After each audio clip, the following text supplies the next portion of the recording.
आज देखिए हम एक बहुत ही इंपॉर्टेंट टॉपिक डिस्कस करेंगे और वो है आपका त्रिभागी दशा और त्रिदशा। जब हम शास्त्रों में जाते हैं, पाराशरी पर बिलीव करते हैं कि पाराशरी सही है, तो हम पाराशर जी ने बहुत सारी दशाओं का उल्लेख किया हुआ है पाराशरी में, और कलयुग में कहा जाता है कि विंशोत्तरी दशा सबसे ज़्यादा सटीक बैठती है। अब इस बारे में भी काफ़ी कंट्रोवर्सी है कि कलयुग में विंशोत्तरी दशा क्यों सटीक बैठेगी, क्योंकि कलयुग में 120 साल तो किसी की उम्र ही नहीं होती। जो दशा सिस्टम 120 साल का है उसे हम सही किस बेस पर मानते हैं, क्योंकि पाराशर जी ने ऐसा कहीं लिखा कि कलयुग में विंशोत्तरी दशा सटीक बैठेगी। बहुत सारे लोग बोलते हैं कि कलयुग में कोई दशा का कोई भी रोल नहीं होता, केवल ट्रांजिट से सारे रिजल्ट आते हैं।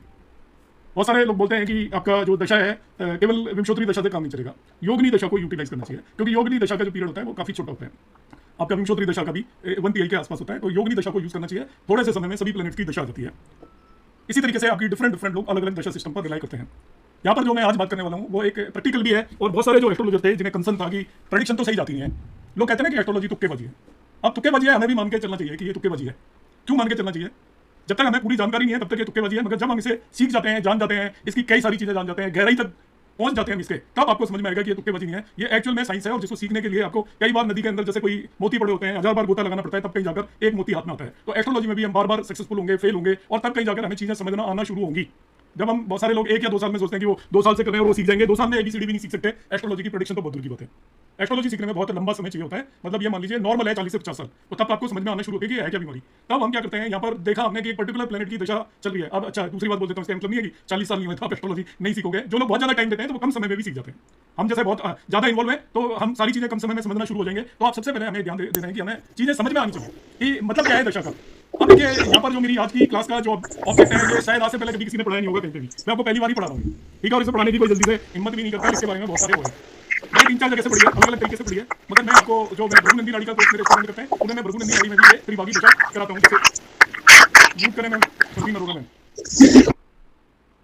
मैंने म्यूट नहीं किया है किसी को, सब प्लीज ध्यान रखें, जिससे कि ये वीडियो आपका बाद में भी काम आ सके। और इसमें मैं ऐसा टॉपिक कराने वाला हूँ जो कि आपको बहुत, जिस फॉर्म में मैं कराऊंगा उस फॉर्म में कहीं पर भी ना तो कोई कराता है ना कोई इसका वीडियो अवेलेबल होगा। आपको त्रिभागी दशा जरूर मिल जाएगी, पर मैं जिस फॉर्मेट में आपको कराने वाला हूँ बिल्कुल अलग फॉर्मेट में मैं आपको कराऊंगा इसको। तो देखिए क्या है कि आपका हम जो विंशोत्तरी दशा पर रिलाई करते हैं, मैक्सिमम लोग 20 साल की दशा आ गई, और इसके बाद हम 20 साल के हिसाब से खुश और दुखी हो रहे होते हैं कि 20 साल की शुक्र की दशा आ गई, और अब तो ये हमारा तो सपोज किसी का पाइसेज लगना है तो उसका 7th तो 3rd लॉर्ड हो गया, वो 8th तो 3rd लॉर्ड हो गया, तो वो तो 20 साल बर्बाद कर देगा उसके। आप यही मानकर चलोगे, मगर ऐसा है नहीं, और ये प्रैक्टिकली नहीं है। इसलिए विंशोत्तरी दशा की अंडरस्टैंडिंग में थोड़ी सी प्रॉब्लम है, विंशोत्तरी दशा के एनालिसिस में थोड़ी सी प्रॉब्लम है। दशाओं को मैं और भी बिल्कुल अलग तरीके से भी कराता हूँ। आप में से बहुत लोगों ने मेरे दशा का कोर्स पढ़ा होगा, वो भी मैं ही कराता हूँ। ज्यादातर लोगों को उसके बारे में भी जानकारी नहीं है। मैं सीक्वेंस ऑफ दशा के बेस पर ये बताता हूँ कि किस तरीके से दशा के रिजल्ट आपके जाते हैं, ऑड और इवन, लॉर्डशिप वगैरह को यूटिलाइज नहीं करता है। अब आज जो मैं बताने वाला हूँ, विंशोत्तरी दशा जो बहुत लंबे पीरियड की होती है, तो उतने लंबे समय तक एक जैसे रिजल्ट नहीं मिल सकते। फिर एक प्लैनेट को कौन कौन से रिजल्ट देने हैं, इसमें आपको अंडरस्टैंडिंग ज्यादा इंपॉर्टेंट है। एप्लीकेशन तो मैं 2 मिनट में बता दूंगा। एक प्लैनेट को कौन कौन से रिजल्ट देने।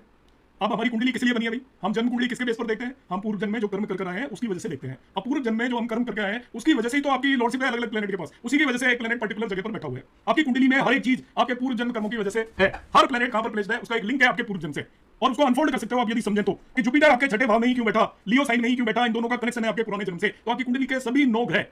आपकी लग्न कौन सी बनी इसका पूर्व जन्म से लेना देना है। आपका कौन सा प्लैनेट किस कुंडली के किस भाव के अंदर बैठा है उसका पूर्व जन्म से लेना देना है। अब देखिए आपको जब इस जन्म में कभी भी आप किसी भी स्थिति में होते हैं 3 तरीके के फल मिलते हैं एट ए टाइम। कौन कौन से फल मिलते हैं एट ए टाइम? नहीं, मतलब टोटल 3 तरीके के फल हम एक्सपेक्ट करते हैं। कौन से? जो हम पूर्व जन्म में कर्म करके हैं। पूर्व जन्म का मतलब एक जन्म नहीं है, पहले के 20 50 जन्मों में आपने जो टोटल कर्मास किए हैं अच्छे बुरे, वो आपके साथ चले चले आते हैं अकाउंट की तरह, आपका वो फॉरवर्ड होते रहते हैं। इस जन्म में उनमें से कुछ फल मिलेंगे, बच जाएंगे, उसके फल अगले जन्म में मिलेंगे। इस तरीके से हमें फल मिलते हैं, और आपकी कुंडली के अंदर जो भी प्लैनेट बैठा हुआ है वो उसी हिसाब से बैठा हुआ है कि आपको उसने कौन कौन से फल देने, और वो फल आपके पूर्व जन्म कर्मों के हिसाब से हैं। तो पहले तो वो फल मिलते हैं। दूसरे, आप इस जन्म में कर्म कर रहे हो, क्या उनके फल नहीं मिलेंगे? ऐसा तो नहीं हो सकता। जब मैं इस जन्म में कोई कर्म कर रहा हूं लगातार, अभी मैं खाना खा रहा हूं तो मेरा पेट तो अभी भरेगा ना, अगले जन्म में जाकर थोड़ी भरेगा। मैं अभी मेहनत कर रहा हूं, मैं आपको पढ़ा रहा हूं तो मैं अभी पढ़ा पा रहा हूं, आप पढ़ रहे हो तो अभी समझ रहे हो। ये थोड़ी आप पूर्व जन्म की चीज को समझ रहे हो। तो करंट में हम जो कर्मास करते हैं उनके फल आपको मिलते हैं डेफिनेटली। ऐसा कभी भी नहीं होता कि करंट के कर्मास के फल ना मिले। आप जो भी काम करते हो, आप यहां से सपोज आप सोओगे तो नींद आएगी, करंट फल है। आप अभी स्नान करोगे, बात लोगे तो आपका शरीर स्वस्थ होगा, साफ होगा, ये करंट कर्मास है। तो हम करंट जो भी कर्मास करते हैं उनके फल आपको करंट में भी मिलते हैं, साथ के साथ, हैंड टू हैंड, इस हाथ ले उस हाथ ले, ये भी आपको फल मिलते हैं। और तीसरे फल मिलते हैं आपको आपने जो इस जन्म में पीछे से हम कर्म करके आ रहे हैं उनके फल आज मिलेंगे। मतलब देखिए, एक तो आज के फल आज मिलेंगे। आज के फल आज मिलने का मतलब है मैं आज जो भी एक्टिविटी करूंगा उसके फल मुझे आज मिलेंगे। पार्क में मैं 2 किलोमीटर घूम के आऊंगा तो मेरे स्वास्थ्य पर आज ही असर पड़ेगा, 6 महीने बाद असर नहीं पड़ेगा। मैं किसी से मीठे अच्छे मुंह से बात करूंगा, वो मेरे से आज इंप्रेस होगा, 2 साल बाद इंप्रेस नहीं होगा। मैं आज कुछ अच्छा खाना खाऊंगा तो मेरी बॉडी को लगेगा आज दवाई लूंगा तो आज मैं ठीक होऊंगा। आज मैं यदि कोई दिनचर्या में कमी करूंगा तो उसका असर मेरे पास आज होगा। आज मैं नींद लूंगा तो कल मैं ठीक ठाक उठूंगा। आज रात भर जाऊंगा तो कल मेरी तबियत ठीक नहीं रहेगी। तो ये सभी करंट कर्मास के फल मुझे करंट में मिल रहे हैं। ऑफिस के अंदर मैं दिन रात मेहनत करूंगा तो मुझे रिजल्ट मिलेंगे। मैं यदि कोई बिजनेस कर रहा हूं उसके अंदर मैं दिन रात मेहनत कर रहा हूं आज की डेट में तो मुझे आज रिजल्ट मिलेंगे। तो करंट कर्मास के रिजल्ट कोई डिनाई नहीं कर सकता, दुनिया की कोई भी ताकत, कोई भी एस्ट्रोलॉजी मना नहीं कर सकती कि आपको करंट कर्मास के सब कुछ आपके पूर्व जन्म पर निर्भर करता है। यह अपने आप में बिल्कुल अधूरी और गलत धारणा है। तीसरा, ये करंट बता दिया, पूर्व जन्म कर्मास बता दिया। तीसरा, आज की डेट में मैं बैठा हूं, मेरी उम्र है आज अराउंड 56 ईयर्स, तो आज मैं आपको पढ़ा पा रहा हूँ, आप इतने लोग बैठे हुए, मैं हजारों स्टूडेंट्स को पढ़ाता हूँ, कितनों की कंसल्टेंसी करता हूँ, लोग आते हैं मेरे पास विश्वास करके। तो वो क्या है, मैंने जो इस जन्म में पहले कर्मास किए हैं, मैंने 10 20 25 साल तक जो अध्ययन किया, पढ़ाई की, एस्ट्रोलॉजी की, इधर उधर की अलग अलग विद्याओं को मैंने इकट्ठा किया, उसका मैं ये फल भोग रहा हूँ आज कि लोग मेरे से पढ़ रहे हैं या उनसे मेरा कनेक्शन हो रहा है। ऐसे ही आप सपोज 12th क्लास तक बच्चे पढ़ते हैं, पढ़ाई जो करते हैं अच्छे कॉम्पिटिटिव एग्जाम में, पता चलता है किसी का आईआईटी में हो गया, किसी का किसमें हो गया। आईआईटी में किस लिए हुआ उसका, उस दिन के कर्मा से थोड़ी हुआ है, एक साल के कर्मा से थोड़ी हुआ है। जो पिछले 12 साल वो मेहनत कर गया है उसका रिजल्ट है आईआईटी में होना। इसके बाद वो सिविल सर्विसेज की तैयारी करते हैं, जो यूपीएससी की तैयारी करते हैं, 22-23 साल की उम्र में जाकर ग्रेजुएट होने के बाद वो एग्जाम देते हैं, तब सेलेक्ट होते हैं। तो क्या सोच रहे हो, वो जिस साल तैयारी कर रहे हैं उसकी वजह से हुए कि नहीं, वो जो उन्होंने 20-22 साल जो पढ़ाई की थी उसके आपको फल मिल रहे हैं आज। तो हमें 3 तरीके के फल मिल रहे हैं। ये मैंने सारा आपको एग्जांपल इसलिए दिया है कि आपके माइंड के अंदर ये बैठ जाए बात। इसी को बोलते हैं एस्ट्रोलॉजी को समझना। कि हम जो भी करते हैं, कि जो मैं रेमेडीज में क्या बताता हूं, मेरे से कोई भी रेमेडीज पूछता है, मैं कहता हूं कि करंट जन्म में आपके करंट कर्मास पर काम करिए, जिसको कोई मानने को तैयार नहीं होता। 90% लोगों को कितने समझा लो, अल्टीमेटली वो उसी पर आ जाते हैं कि मैं कोई पूजा पाठ बता दूं, कोई कुछ चढ़ाना बता दूं, बहाना बता दूं। मगर जो सबसे बड़ी रेमेडी है वो आपके कर्मास को इंप्रूव करिए। कर्मास इंप्रूव करोगे तो करंट फल भी मिलेंगे और आगे जाके इनका रिजल्ट आपको मिलेगा। और कर्मास से रिजल्ट आप एक्सपेक्ट करोगे कल मिल जाएंगे, तो ऐसा नहीं होगा। आपको किसी को आईआईटी में होना है तो थोड़ी एग्जाम देने गया, मैं 3 दिन पढ़ ले अब तेरा आईआईटी में हो जाएगा। करंट कर्मास कर ले, उसको 6 साल तक लगातार मेहनत करनी पड़ेगी। यूपीएससी में पढ़ना है तो उसको 10 साल तक लगातार मेहनत करनी पड़ेगी। आपको लाइफ में बिजनेस सेटल करना है तो 8-10 साल मेहनत करनी पड़ेगी, तब जाकर आपका बिजनेस सेटल होगा। तो ये किस वजह से हो रहा है, आपका प्रारब्ध तो आपको एक जगह पर लेकर आता है, बस आपको एक सिचुएशन में डाल देता है कि इस सिचुएशन में डाला हुआ है। प्रारब्ध ने आपको एक जगह पर ले जाकर डाल दिया, आपकी एक दुकान खुलवा दी प्रारब्ध में। अब दुकान के अंदर आप क्या करोगे वो आपके करंट कर्मास पर डिपेंड करता है। यदि आप दिन रात करंट में मेहनत कर रहे हो तो आपको सक्सेस मिलेगी। तो हर एस्ट्रोलॉजी का एसेंस है, जिसे एक्चुअली क्या होता है कि हम लोग अपने स्वार्थ में, एस्ट्रोलॉजर्स का अपना स्वार्थ है कि हमारे पास कोई भी क्लाइंट आया वो हमें कुछ दे, तो हम क्या करते हैं उसको सब पूर्व जन्मों पे डाल देते हैं। इसके बाद उसको रेमेडीज के चंगुल में फंसा लेते हैं उस व्यक्ति को। उससे कुछ भी नहीं होता, क्योंकि आप जब तक अपने कर्मास पर काम नहीं करोगे दुनिया की कोई भी रेमेडी काम नहीं करती। इसका मतलब मैं ये नहीं कह रहा कि रेमेडीज काम नहीं करती, मगर जो मैंने बताया वो एसेंशियल कंडीशन है। आपके कर्मास आपने ठीक नहीं किए, आप घर बैठे बैठे सोचोगे मैं कोई पूजा पाठ कर लूं, कुछ दान दक्षिणा कर लूं और मेरे को कुछ मिल जाएगा। इम्पॉसिबल है, 1% भी पॉसिबल नहीं है। आपको कुछ भी नहीं मिलेगा, उसका कोई यूज नहीं है। और आप कोई पूजा पाठ या कुछ भी रेमेडी मत करिए, अपने कर्मास को इंप्रूव कर लीजिए, आपको डेफिनेटली सक्सेस मिलेगी। गीता में भी कृष्ण ने कहा है कि आप कर्म कर सकते हो, इसके अलावा आपके हाथ में कुछ भी नहीं है। उन्होंने ये भी नहीं कहा फल मैं दूंगा, तो हमने जोड़ लिया है। गीता में कहीं भी नहीं कहा गया है कि आपको फल मिलेगा। फल जैसी कोई चीज नहीं होती, हम पैदा ही कर्म करने के लिए है। मगर जब अकर्मण्य हो जाते हैं, हम कोई कर्म नहीं करते, तब हमें कोई भी रिजल्ट नहीं मिलता। कर्म करने पर भी रिजल्ट ना मिले तो भी कोई बात नहीं, मगर कर्म आपको करने हैं। और कर्म का मतलब वो होता है जो सही चीज है। कर्म का मतलब नहीं है कि आप पाप कर रहे हो तो वो कर्म है, सही काम आप करिए तो 3 तरीके के आपके रिजल्ट मिलते हैं। अब जो दशा आई आपकी, हर एक ग्रह ध्यान रखिएगा, आप फॉरगेट अबाउट द लॉर्डशिप, हर एक ग्रह 3 तरीके के रिजल्ट देता है। हर एक ग्रह कौन से देगा, उसकी जिसकी भी दशा आएगी वो अपने पूर्व जन्म के कर्मों के फल भी उसने देते हैं। तभी तो 9 प्लैनेट आपकी कुंडली में शुक्र क्यों बैठा हुआ है भाई, आप पैदा हुए उस दिन ही तो शुक्र था आपकी कुंडली में, अभी थोड़ी है तो शुक्र बैठा हुआ है। इसका मतलब पिछले जन्म का तो शुक्र का आपसे कुछ लेना देना है। तभी तो आपकी कुंडली में एक पर्टिकुलर राशि में पर्टिकुलर भाव में शुक्र बैठा हुआ है, और शुक्र के काम तो शुक्र नहीं कर रहे हैं। तो आपके 9 के 9 प्लैनेट आपकी कुंडली में इसलिए बिठाए गए हैं कि वो आपके वहां पर आपको पिछले जन्म के फल दें। और फल का मतलब मीठे नहीं, कड़वे फल भी वही दें। और एक साथ कई बैठे होते हैं, देखिए 3-4 प्लैनेट कई बार एक साथ बैठ जाते हैं, कई बार आपके एक भी एक साथ नहीं बैठे होते। तो वो 3-4 प्लैनेट एक साथ बैठे हुए हैं, तो वो एक दूसरे के फलों के अंदर उंगली लगाएंगे, टंगड़ी लगाएंगे, डिफिकल्टीज क्रिएट करेंगे, प्रॉब्लम क्रिएट करेंगे, या एक दूसरे को असिस्ट करेंगे। जब भी 3-4 लोग होते हैं तो 3-4 लोगों का यही काम होता है, या तो वो एक दूसरे से फेवरेबल है तो एक दूसरे की हेल्प करते हैं, और एक दूसरे के फेवरेबल नहीं है तो एक दूसरे के काम में प्रॉब्लम क्रिएट करते हैं। तो यहाँ पर इस तरीके से आपके जितने भी प्लैनेट बैठे हुए हैं, आपका जब किसी भी प्लैनेट की दशा होती है तो उसने पूर्व जन्म के कर्मों के फल देने हैं, नंबर 1। दूसरे आपके करंट कर्मास के फल देने हैं, और नंबर 3 उसने आपको फल देना है आपके इस जन्म में जो अब तक आपने कर्म किया। दशा तो हमेशा नहीं रहेगी हर प्लैनेट की। सपोज किसी व्यक्ति की 50 साल की उम्र में शुक्र की दशा आई, उसको 3 तरीके के फल देने हैं शुक्र के 50 साल की उम्र में। एक उसने पूर्व जन्म के कर्मों के फल देने अपनी दशा में, एक करंट कर्मा जो आज की डेट में कर रहे हो उसके देने, एक इस जीवन में अभी तक आप जो कर्मास कर आए हो उनके भी फल वो देगा आपको। तो जो आपके दशा को त्रिभागी या त्रिदशा सिस्टम में 3 इक्वल पार्ट में डिवाइड किया जाता है। 3 पार्ट्स के अंदर हम डिवाइड करते हैं, तो जो 3 पार्ट में उस दशा को हम डिवाइड करते हैं, इसलिए इसको त्रिदशा या त्रिभागी दशा बोलते हैं। तो जब भी किसी भी ग्रह की प्लैनेट की दशा आती है तो वो अपनी दशा के अंदर पूरी महादशा उसकी एक जैसी नहीं जाती, उसकी महादशा को हम 3 इक्वल पार्ट में डिवाइड कर लेते हैं। 3 इक्वल पार्ट में डिवाइड करने का मतलब है कि सपोज राहु की दशा 18 साल की आती है तो 6 साल के 3 पीरियड के अंदर उसको डिवाइड कर लेते हैं। पहले 6 साल के पीरियड में राहु आपको रिजल्ट देगा आपके पूर्व जन्मों के कर्मों के, दूसरे 6 साल में वो रिजल्ट देगा करंट कर्मास के, और तीसरे 6 साल में वो रिजल्ट देगा आज तक की एज में, इस जन्म में आपने जो भी कर्मास किए हैं। इसलिए इसको हम त्रिभागी दशा बोलते हैं। एक पूरी महादशा को 3 इक्वल पार्ट में डिवाइड कर लेते हैं, और ऐसा मान के चलते हैं पूरी महादशा एक जैसी नहीं होती। हर एक प्लैनेट की महादशा में वो 3 तरीके के रिजल्ट देता है। सबसे पहले वो रिजल्ट देता है आपके पूर्व जन्म में जो भी आप कर्म करके आए हो, और उन रिजल्ट को हम मानकर चलिए उनमें आप कोई मॉडिफिकेशन नहीं कर सकते, क्योंकि कर्म आप करके आ चुके हो। अब वहां जाकर आप कर्म को सुधार नहीं सकते, और जो कर्म हम कर चुके हैं, जो बीत गई वो रात गई कहते हैं ना, वो उसमें आप कोई रेमेडी नहीं, कोई पूजा नहीं, कोई पाठ नहीं, कुछ नहीं चल सकता, चल ही नहीं सकता भाई। आप परसों आपको किसी ने पीट दिया, आप ठीक थोड़ी हो सकते हो आज की डेट में। आप परसों भूखे रहेंगे तो आज पेट थोड़ी भर सकते हो। ये थोड़ी कर सकते हो मैं परसों भूखा रहा था इसलिए आज तो मैं डबल खा लेता हूं तो मेरा पेट अब तो वो कंपनसेट होगा, नहीं होगा।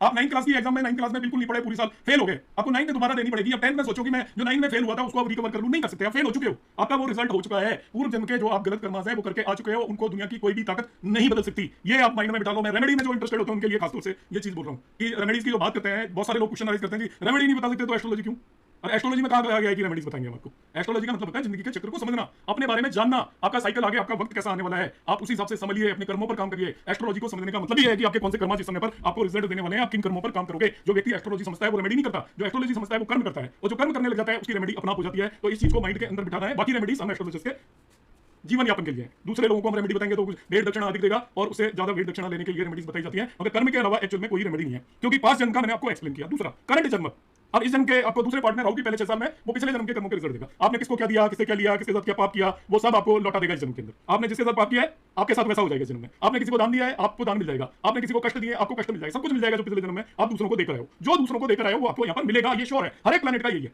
पिछले जन्म में जो दिया आपने वो इस जन्म में मिलेगा, पिछले जन्म में जो लिया आपने इस जन्म में आपको देना पड़ेगा पहले पार्ट में। अब दूसरा पार्ट आ गया राहु का सेकंड भाव।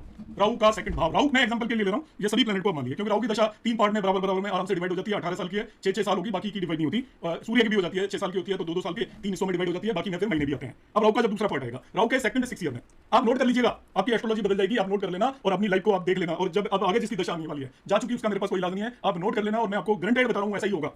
सेकंड पार्ट के अंदर आप कर्मास करिए, आपको इमीडिएटली रिजल्ट मिलेंगे ही मिलेंगे। फर्स्ट पार्ट में नहीं मिलेंगे। फर्स्ट पार्ट में आप कितने ही कर्म कर लेना। बहुत लोग कहते हैं ना कि मेरी तो हर चीज में अड़चन आती रहती है, ना मेरी एजुकेशन ठीक से हुई, ना मेरी नौकरी ठीक से लगी, ना मेरी शादी ठीक से हुई। भैया तेरी पहली फर्स्ट पार्ट था उस दशा का, फर्स्ट पार्ट था पूर्व जन्म के कर्म मिल रहे थे, इस टाइम तू मेहनत भी कर रहा था तो तुझे उसके रिजल्ट नहीं मिल रहे थे, मगर सेकंड पार्ट ऑफ दशा के अंदर आप जैसे ही हार्डवर्क करोगे इमीडिएटली आपको रिजल्ट मिलते हुए नजर आ जाएंगे। और तीसरे पार्ट में उल्टा होगा।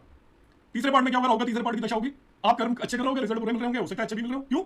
क्योंकि करंट कर्मास के फल नहीं मिल रहे। अब आज तक की जिंदगी में आप जो कर्मास करके आए हो उनके फल भोगने का समय है आपका। अब आप अच्छे कर्मास करके आए हो तो आपको अभी करंट में आप अच्छे नहीं भी कर रहे हो तो बढ़िया फल मिलेंगे, मगर आप खराब कर्मास करके आए हो और अब करंट में आप पूजा पाठ कर रहे हो, सब कुछ दान दक्षिणा भी दे रहे हो, भगवान के मंदिर भी जा रहे हो, लोगों का भला भी कर रहे हो, मगर रिजल्ट नहीं आएंगे। आप कहेंगे कि मैंने तो कभी जिंदगी में रिश्वत भी नहीं ली, मैंने तो किसी को गलत भी नहीं बोला, मगर मेरे साथ तो ऐसा हो रहा है। तो आप अपनी जिंदगी को लौट कर देखिए कि आपने कभी कुछ ऐसा किया है क्या, तो उन चीजों का फल तीसरे पार्ट के अंदर मिलना है आपको। तो इसलिए हम कहते हैं कि हमारी जो लाइफ है एक सर्टेन लिमिट तक त्रिभागी दशा का जो कंसेप्ट है उसमें केवल जो बीच वाला पार्ट है उसमें करंट में आपको रिजल्ट मिलते हैं, तीसरे पार्ट में आपके। तो आप देखिए एक दशा के 3 हिस्से किए मैंने, 2 हिस्से आपके इस जन्म पर डिपेंड कर रहे हैं, केवल 1/3 पोर्शन जिसे आप भाग्य बोलते हो। हम कहते हैं मेरे तो भाग्य में नहीं है, भाग्य जिसे बोलते हैं वो केवल आपकी दशा का 1/3 सिस्टम है। तो एक आदमी जिंदगी में जितने दिन भी जीता है उसका केवल 1/3 हिस्सा पूर्व जन्म पर डिपेंड करता है। पूर्व जन्म पर कौन सा 1/3 हिस्सा डिपेंड करेगा, आप पैदा हुए किस घर में हुए वो आपके प्रारब्ध पर डिपेंड करेगा। इसके बाद आपकी इनिशियल स्कूल में किसमें डाला आपके पिताजी ने वो आपके प्रारब्ध पर डिपेंड करेगा। मगर स्कूल में जाने के बाद आप करंट में यदि पढ़ाई करो तो अच्छा रिजल्ट आएगा, आप लगातार पढ़ाई करो तो और आगे भी अच्छा रिजल्ट आएगा। तो वो आपके प्रारब्ध पर डिपेंड नहीं करता। तो प्रारब्ध है और आपका हमेशा नहीं चलता, प्रारब्ध आपका एक लिमिट तक चलता है, मगर सबसे इंपॉर्टेंट रोल आपके करंट कर्मास का है। आप कर्मास लाइफ भर अच्छा करोगे तो आपकी 2/3 लाइफ पर कोई भी फर्क नहीं पड़ने वाला। आप ध्यान से देखिए, यदि 2/3 लाइफ आपकी अच्छी होगी तो 1/3 आपका कुछ नहीं बिगड़ सकती।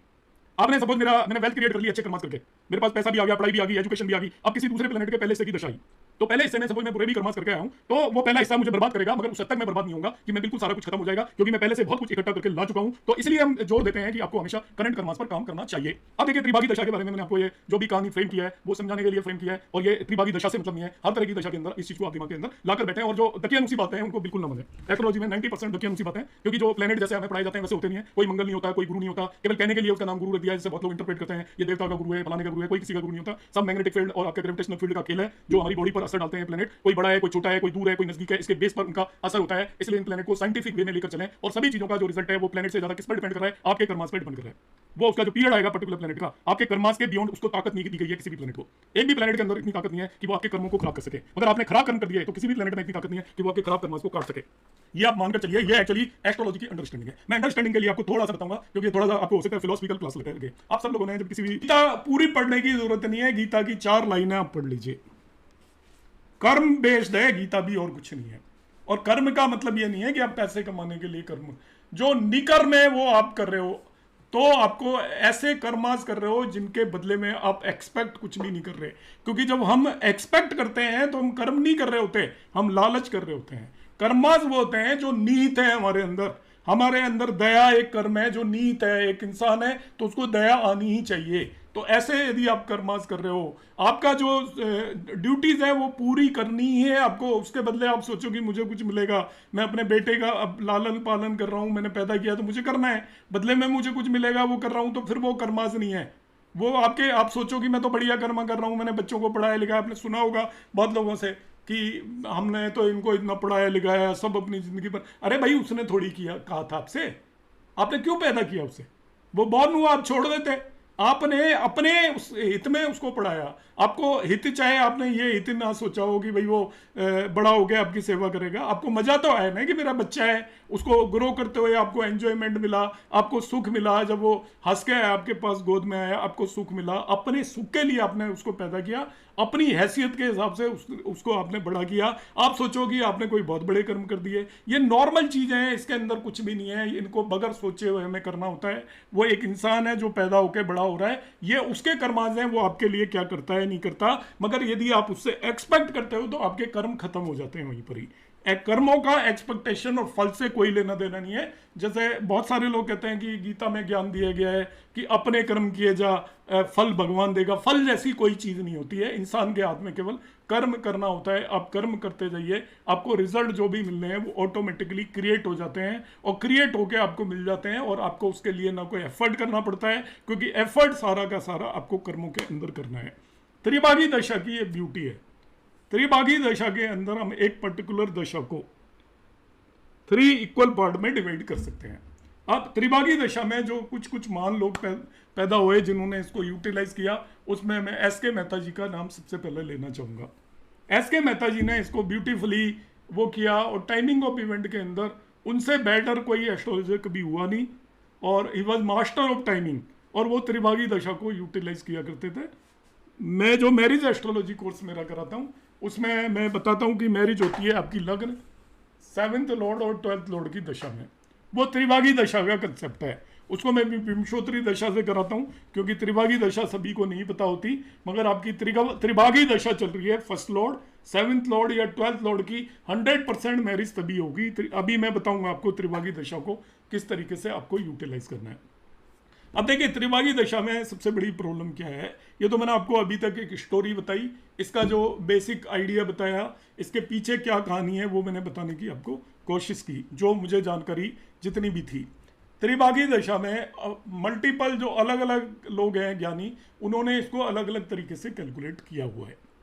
आप सॉफ्टवेयर के अंदर जाओगे तभी भी अलग अलग तरीके से कैलकुलेट किया हुआ है। इसके एक्चुअली 2 मेथड्स हैं जो मैं यहाँ पर एक्सप्लेन करूँगा आपको। पहली बात तो मैं बता ही चुका हूँ अभी, जिसको मैं बिलीव करता हूँ, जिसको मैं यूटिलाइज करता हूँ। आपके शुक्ला जी हैं, A.B. शुक्ला जी, आपने बहुत लोगों ने नाम सुना होगा, जो आईकास वगैरह से एसोसिएटेड है, तो वो वहाँ पे चेयरमैन वगैरह हैं, काफ़ी अच्छे एस्ट्रोलॉजर हैं, काफ़ी बुक्स वगैरह है, बहुत ज़्यादा कंटेंट है। वो एक तरीका यूज़ किया करते हैं A.B. शुक्ला जी, और A.B. नाम मुझे नहीं याद आ रहा पूरा, मिस हो रहा है, मतलब मुझे अच्छे से याद रहता है। चलो सुंदरम, सुंदरम, क्या जी, सुंदरम, A.V. सुंदरम। A.V. सुंदरम। तो A.V. सुंदरम भी त्रिभागी दशा को यूटिलाइज करते हैं। तो वो किस तरीके से यूटिलाइज करते हैं वो मैं आपको समझा देता हूँ, और आपके इसके पाराशर लाइट के अंदर कैसे दिया हुआ है उसको भी मैं एक्सप्लेन कर देता हूँ। देखिए, जो शुक्ला जी और A.V. सुंदरम इस तरीके से उसको यूटिलाइज करते हैं कि आपकी जिस भी चीज़ की दशा हुई, सपोज आपकी शुक्र की दशा ही, शुक्र की दशा को आप 3 पार्ट में डिवाइड कर लीजिए, 3 इक्वल पार्ट में। शुक्र की दशा होती है 20 साल की, तो 20 साल को 3 इक्वल पार्ट में डिवाइड करेंगे तो वो आपका होता है 6 साल 4 महीने का, 6 साल 8 महीने का एक हिस्सा होगा। तो उसको 3 इक्वल पार्ट में डिवाइड करेंगे, 6 साल 8 महीने। हाँ ठीक है, A.B. शुक्ला जी है ना। आप आईकास से पढ़े होंगे, आईकास वाले जानते हैं, जो दिल्ली में एक्चुअली ज़्यादातर लोग भारतीय विद्या भवन में पढ़ते हैं, वहाँ पे के.एन. राव को जानते हैं, और जो B.B. रमन को भी जानते हैं आईकास वाले। तो यही कुछ मेन नेम है, और एस.के. मेहता जी को उतने लोग नहीं जानते, मगर मैं इनमें सबसे ऊपर रखता हूँ एस.के. मेहता जी को, मतलब मैं पर्सनली, या C.S. पटेल को। वो गुजरात साइड के लोग उन्हें काफ़ी ज़्यादा जानते हैं, C.S. पटेल को। उनका काफ़ी ज़्यादा काम है बहुत सारी चीज़ों के अंदर, तो क्योंकि उनके जो काम है वो रेयर हैं, बाकी के तो कॉमन है। जैसे शुक्ला जी का भी अधिकतर काम कॉमन है, के.एन. राव सर का भी अधिकतर काम कॉमन है, जो और लोगों को भी पता है। मगर जैसे C.S. पटेल ने जो भी बुक्स वगैरह लिखी है वो और किसी ने नहीं लिखी, वहाँ पर और लोगों का काम कम है। नाड़ी को बहुत यूटिलाइज किया है उन्होंने, और काफ़ी अच्छे अच्छे कंसेप्ट हैं। चलो, तो हम क्या करते हैं, अब मैं बताता हूँ इसको यूटिलाइज करना कैसे है। शुक्र की आपकी दशा आ गई 20 साल की, तो शुक्र की दशा को हम 3 तरीके से देखेंगे। शुक्र की, अब ध्यान से समझना इस चीज़ को, क्योंकि इसका मेरे पे कोई प्रेजेंटेशन नहीं है, आपको मैं वर्बली बता रहा हूँ, और उसी बेसिस पर, क्योंकि मेरे पास 4-5 बहुत ज़्यादा रिक्वेस्ट आ रही थी, इसलिए मैंने आज लिया इसको। 6 साल 8 महीने आपका 1/3 होगा, दूसरा 6 साल 8 महीने होगा, और तीसरा 6 साल 8 महीने होगा। ये टोटल 20 साल की आपकी शुक्र की दशा होगी। अब हम अक्सर क्या करते हैं कि हम ये मान लेते हैं कि भाई वो 20 साल एक जैसी जानी है। एक प्लेनेट अपनी दशा में हम कहते हैं रिजल्ट किस किस के देगा। सबसे पहले नेचुरल सिग्निफिकेशंस के रिजल्ट देगा, अपनी लॉर्डशिप के हाउसेस के रिजल्ट देगा, फिर अपने कारकों के रिजल्ट देगा, कार का भावों के, और जिस भाव को एस्पेक्ट कर रहा है उनके रिजल्ट एक प्लेनेट देता है। अब यहाँ पर सवाल ये हो गया कि वो क्या 20 साल तक एक जैसे रिजल्ट देता रहेगा। तो त्रिभागी दशा के अंदर ये ब्यूटी है। अब त्रिभागी दशा को आप यूटिलाइज करके देखना, इसके बेसिस पे आप प्रेडिक्शन करके देखना, अपनी कुंडलियों पर एनालाइज करके देखना, क्योंकि इसमें आप बहुत रिसर्च कर सकते हो। मैं जहाँ तक पहुँचा वहाँ तक आपको बता रहा हूँ। मैं मतलब खुद नहीं, मेरे को बताने वाले जहाँ तक पहुँचे वो मैंने जो सीखा वो मैं आपको बता रहा हूँ। त्रिभागी दशा में जो पहला हिस्सा आएगा, जब शुक्र की आपकी 20 साल की दशा हुई तो पहले 6 साल 8 महीने आपको जहां शुक्र बैठा है, जहां भी शुक्र बैठा हुआ है, उस भाव से रिलेटेड रिजल्ट मिलेंगे आपको। शुक्र बैठा ही वहां पर इसलिए है, उसमें शुक्र का भाव और राशि दोनों को कंबाइन कर लेना। भाव और राशि को कंबाइन कर लेना, कैसे कंबाइन करते हैं उस पर मैं यहाँ पे लाइट नहीं डालूंगा, क्योंकि आप में अधिकतर लोगों को पता होता है कि किस भाव के अंदर बैठा हुआ है तो क्या रिजल्ट हो सकते हैं और किस राशि में प्लेनेट का क्या बिहेवियर हो जाता है। एक्चुअली राशि एनवायरमेंट बताती है, बगैर एनवायरमेंट अच्छा हुए आप अच्छे रिजल्ट नहीं दे सकते। आप बहुत इंटेलिजेंट भी हो मगर आप ऐसे माहौल में पहुंच गए जिसके अंदर सारे गुंडे बदमाश हैं, वो आपका बहुत तेज म्यूजिक चल रहा है और सब डांस कर रहे हैं, इंटेलिजेंट आदमी क्या कर लेगा वहाँ बैठ के? डांस नहीं करेगा ज़्यादा से ज़्यादा, और क्या करेगा? उसको रिजल्ट देने की कोई ज़रूरत ही नहीं है, वहाँ इंटेलिजेंस की ज़रूरत नहीं है, वहाँ तो उसकी ज़रूरत है जो कूदेगा फांदेगा। इसी तरीके से यदि आप बहुत बड़े पहलवान हो, आपके अंदर ताकत बहुत है मगर आप इंटेलेक्चुअल्स के बीच में आ गए जहाँ पर कोई न्यूक्लियर फिजिक्स पर डिस्कशन हो रहा है, आपको न्यूक्लियर फिजिक्स की जानकारी नहीं है तो आपकी पहलवानी धरी की धरी रह गई। तो इसलिए वो एनवायरनमेंट है, आप कैसे एनवायरनमेंट में हैं। प्लेनेट जब रिजल्ट देता है तो एनवायरनमेंट बहुत इंपॉर्टेंट रोल प्ले करता है। वो किस राशि के अंदर है और किस भाव के अंदर है, उस भाव के रिजल्ट देगा। और देगा कौन से? पूर्व जन्म कर्मों के बेस पर। अब आपको क्या पता जी पूर्व जन्म कर्मास कौन से हैं? आप ये इमीडिएटली क्वेश्चन अराइज कराओगे ना तो हम आपको पूर्व जन्म कर्मास बता देते हैं। शुक्र आपका एक पर्टिकुलर राशि के अंदर आ गया, 6 साइन में, नीच की राशि में, छठे भाव में बैठ गया, तो आप नॉर्मली आपको बताइए कौन सा रिजल्ट देगा, मगर आप पूरी दशा में वही मानकर चलते हैं कि तो 20 साल तक छठे भाव में बैठ गया और 6 साइन के अंदर है तो नीच की राशि में। इसका मतलब शुक्र से रिलेटेड नीच कर्मास किए हैं आपने पिछले जन्म में। ठीक है, 50 रानियां होंगी, 20 दासियां होंगी, किसी को नहीं छोड़ा होगा, या फीमेल होंगी तो उसी तरीके की उसकी बात होंगी, लोगों का घर बर्बाद किया होगा। नीच की राशि में शुक्र बैठा हुआ है, पूर्व जन्म में आपने शुक्र से रिलेटेड नीच कर्मास किए हैं। महिलाओं को गलत तरीके से बोला होगा, गलत तरीके से बिहेव किया होगा, किसी से मारपीट की होगी और कुछ किया होगा, छेड़खानी की होगी, और छठे भाव में बैठे हैं तो वहां पर उसकी वजह से डिस्प्यूट भी आपका रहा होगा। अब रिजल्ट आपको छठे भाव से नीच के वहां पर शुक्र ने देने हैं पहले 3 फर्स्ट थर्ड 6 साल 8 महीने। ये त्रिभागी दशा का पहला पार्ट है। अब दूसरे पार्ट पर आ जाइए, करंट कर्मास। अब ये करंट कर्मास आपको मिलेंगे उसकी मूल त्रिकोण राशि के। शुक्र की 2 राशियां होती हैं कुंडली के अंदर, एक उसका साइन है 2 और एक उसका साइन है 7। 2 आपका टॉरस और 7 आपका लिब्रा। 7 साइन जो होता है शुक्र का वो उसका मूल त्रिकोण साइन है। अब मूल त्रिकोण साइन जिस भी भाव में है आपका, जिस भी भाव में है, करंट कर्मास का उस भाव के हिसाब से रिजल्ट मिलना है आपको, मिलेगा करंट कर्मास का ही रिजल्ट आपको। आप कौन से कर्मास करोगे तो मूल त्रिकोण राशि के भाव से रिलेटेड रिजल्ट मिलेगा शुक्र का। तो आपकी आप मूल त्रिकोण राशि उस भाव में देख लीजिए किस भाव के अंदर, क्योंकि अब राशि का कोई रोल नहीं है। देखिए पहले मैंने जो शुक्र बैठा था तो मैंने बताया था भाव और राशि, अब आपको कोई लेना देना नहीं है, अब केवल भाव के रिजल्ट मिलेंगे। इसलिए भी कर्मास देखिए, पूर्व जन्म कर्मास में दोनों चीजें देखी हमने, उसकी राशि भी देखी भाव भी देखा, मगर अब जब वो दे रहे हैं हम कह रहे हैं मूल त्रिकोण राशि जहां पर भी बैठ गई वो भाव डोमिनेंट हो जाएगा आपका। लाभ भाव में होगी तो आपको गेन मिलने वाली है। आपका 4th हाउस में होगी मूल त्रिकोण राशि तो मकान से रिलेटेड, माँ से रिलेटेड, सुख से रिलेटेड, करंट कर्मास की वजह से आपको रिजल्ट मिलने वाले हैं। 9वें भाव में होगी तो आपका भाग्य काम करेगा, पिता काम करेंगे, गुरु से रिलेटेड होगा, हायर एजुकेशन से रिलेटेड आपको रिजल्ट मिलेंगे करंट कर्मास की वजह से। मतलब आप करंट कर्मास आपके ऐसे होंगे कि आपको हायर एजुकेशन होगी, लॉन्ग ट्रेवल होगी, इस तरीके से। और जो तीसरा भाव होगा वो मिलेगा उसकी जो दूसरी लॉर्डशिप है।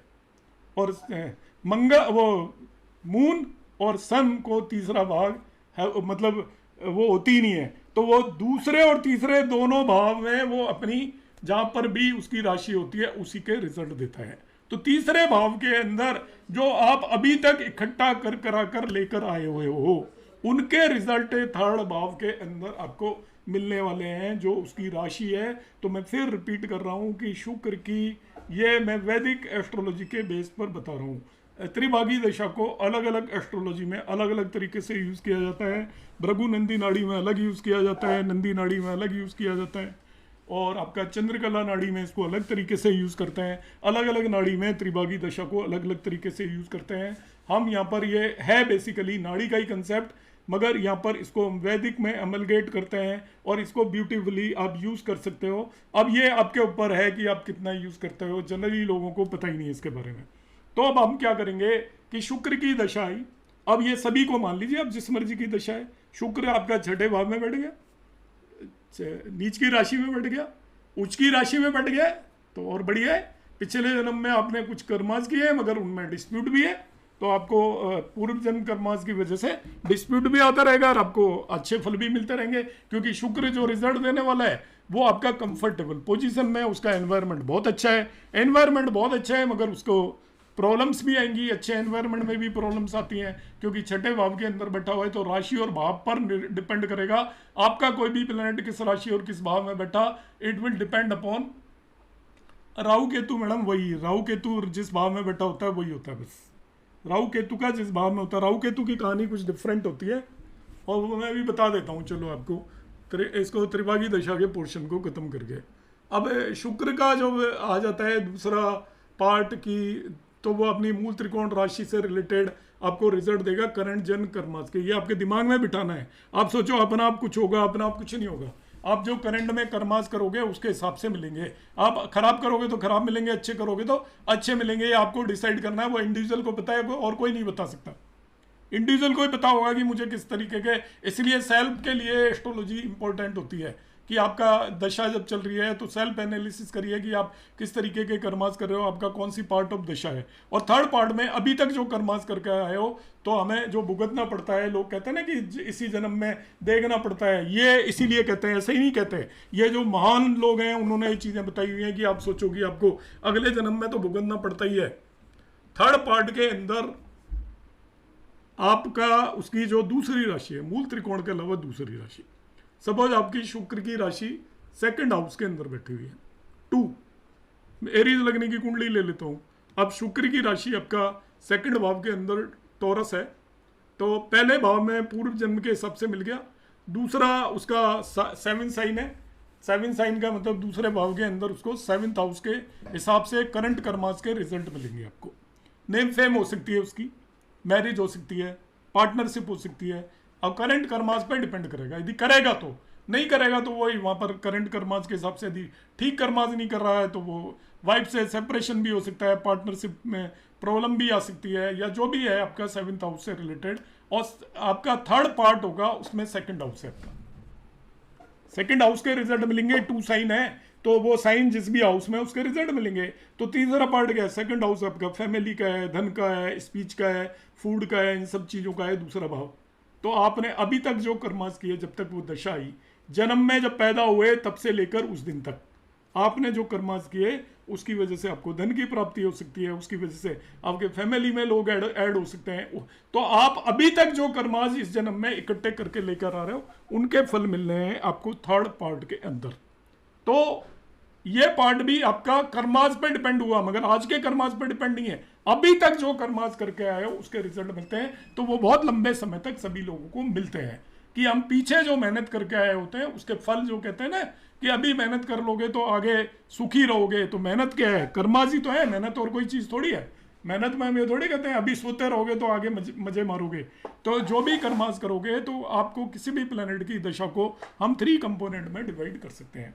अब इसको दशा को निकालने के बहुत सारे तरीके हैं, उसके अंदर बहुत सारी ओपिनियन है लोगों की, बहुत सारे वो हैं। पाराशर लाइट में कुछ यूज़ किया हुआ है, मैं केवल पाराशर लाइट में क्या किया हुआ है वो आपको बताने की कोशिश करूंगा।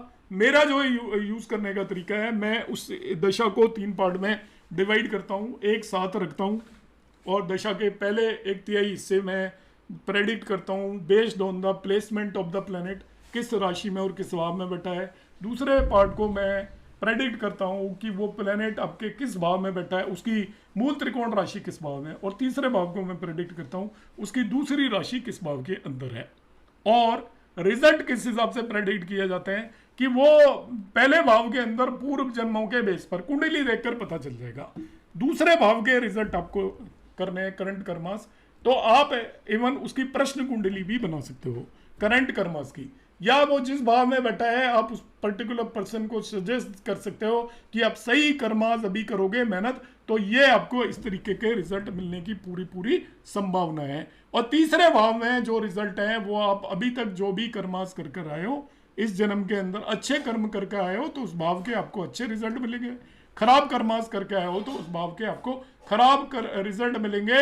अब उस प्लेनेट की जो मर्जी लॉर्डशिप हो, कोई भी लॉर्डशिप हो, रिजल्ट उसकी डिग्निटी पर डिपेंड करेंगे डेफिनेटली, ये मैं पहले बता देता हूँ। प्लेनेट जो आपका है आपको देखना है कि वो कहाँ पर प्लेस्ड है, हर एक रिजल्ट उसी के अंडर में काम करेगा। आपका प्लेनेट का प्लेसमेंट आपका इंपॉर्टेंट होता है, मगर सेकंड भाव के अंदर आपके करंट कर्मास पर बेस रिजल्ट मिलेगा। थर्ड भाव के अंदर आप जो जिंदगी में, मैं अभी सपोज मैं 56 ईयर का हो गया, तो अभी मेरी जो दशा का यदि तीसरा हिस्सा शुरू होता है तो अभी तक लाइफ में मैं जो भी कर्मास करके आया हूँ उसके रिजल्ट, उसके बेस पर मुझे तीसरे पार्ट के रिजल्ट मिलेंगे। इस तरीके से हम त्रिभागी दशा को 3 इक्वल पार्ट में डिवाइड कर लेंगे। सन और मून में सेकंड और थर्ड पार्ट सेम रहेगा। सन और मून में सेकंड और थर्ड पार्ट मतलब उसी भाव से रिलेटेड मिलेंगे रिजल्ट। तो कि सन में सपोज आपका यहाँ पर मैं देखता हूँ, देखिए स्क्रीन शेयर करता हूँ।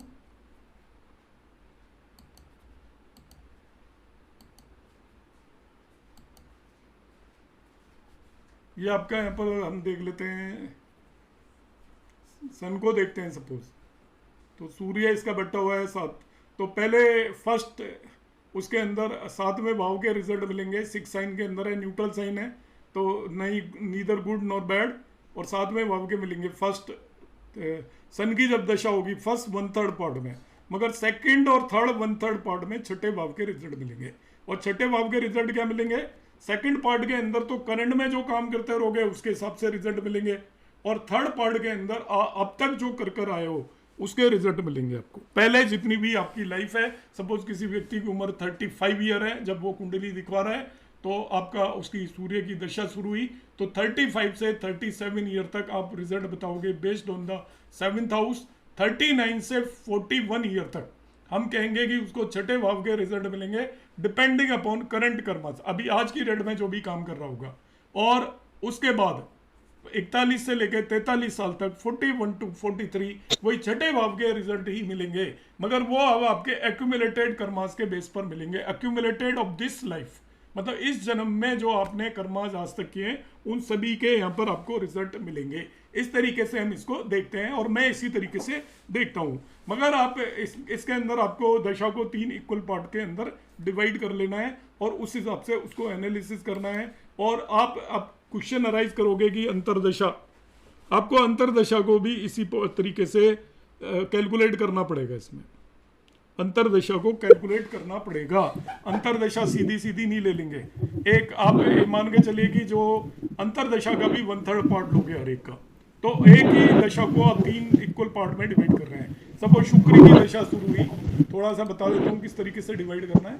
आगे का पोर्शन आज नहीं हुआ तो will take it in next class, पर जो मेरा कंसेप्ट है वो मैं बता देता हूँ कैसे करना है इसको। सर जी एक बार सन का भी दोबारा बता दो थोड़ा सा घूमने से। सपोज देखिए वीनस की दशा है, किसी की भी ले लो, सन की दशा ले लो, इट इज ऑफ 6 ईयर्स, 6 साल की दशा है सूर्य की। अब 6 साल की दशा में मैं इसको त्रिभागी दशा को 2-2 साल के 3 पीरियड में डिवाइड कर लेता हूँ। 2 ईयर का फर्स्ट पीरियड, देन 2 ईयर का सेकंड पीरियड, देन 2 ईयर का third period.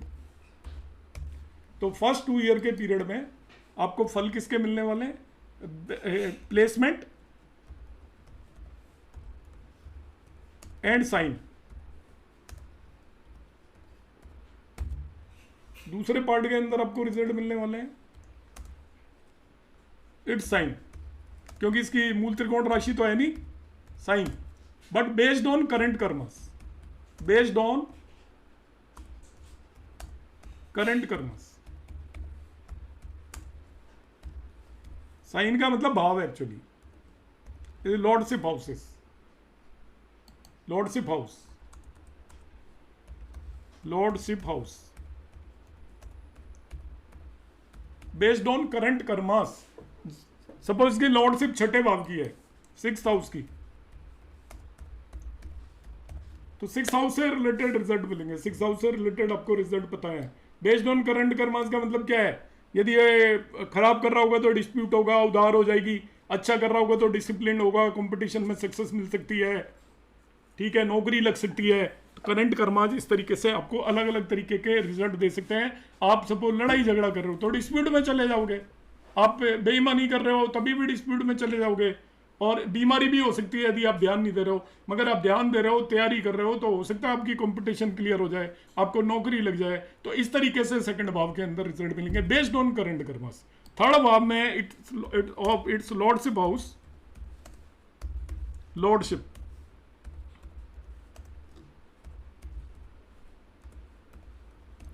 Based on accumulated karmas of this life, based on संचित कर्मास ऑफ दिस लाइफ। संचित को एक्यूमुलेटेड भी बोलते हैं, जो इकट्ठे किए हैं आपने, karmas of this life. This life का मतलब है ये व्यक्ति सपोज 22 साल का है, 22 ईयर का है, इसकी जब दशा आई, इस एज इज 22, तो 22 से 24 तक तो सन जहां पर प्लेस्ड है वहां पर, और 24 से 26 अब इसको रिजल्ट मिलने वाले हैं based on lordship of this house. छठे भाव की लॉर्डशिप है तो ये पढ़ने वाला होगा, कंपटीशन की तैयारी कर रहा होगा, तो इसकी पक्का नौकरी लगेगी और कंपटीशन क्लियर हो जाएगा। और थर्ड भाव में 26 से 28 में अब इसको रिजल्ट मिलेंगे जो 26 साल तक इसने जो भी काम किया है। तो देखिए यहाँ पे नौकरी लगी इसकी। अब नौकरी लगने के बाद अगले 2 साल वे नौकरी की वजह से आपका कहीं पर इसको पोस्ट मिलेगी, प्लेस मिलेगा, रेपुटेशन मिलेगी, कुछ ना कुछ मिलेगा, तो उन कर्मास की वजह से ही इसे मिलेगा। मगर हो सकता है ये सब कर्मा ही अच्छे नहीं कर रहा है, लड़ाई झगड़े कर रहा है, चोरी चकारी कर रहा है, तो अब इसे जेल काटनी पड़ सकती है अगले 2 साल।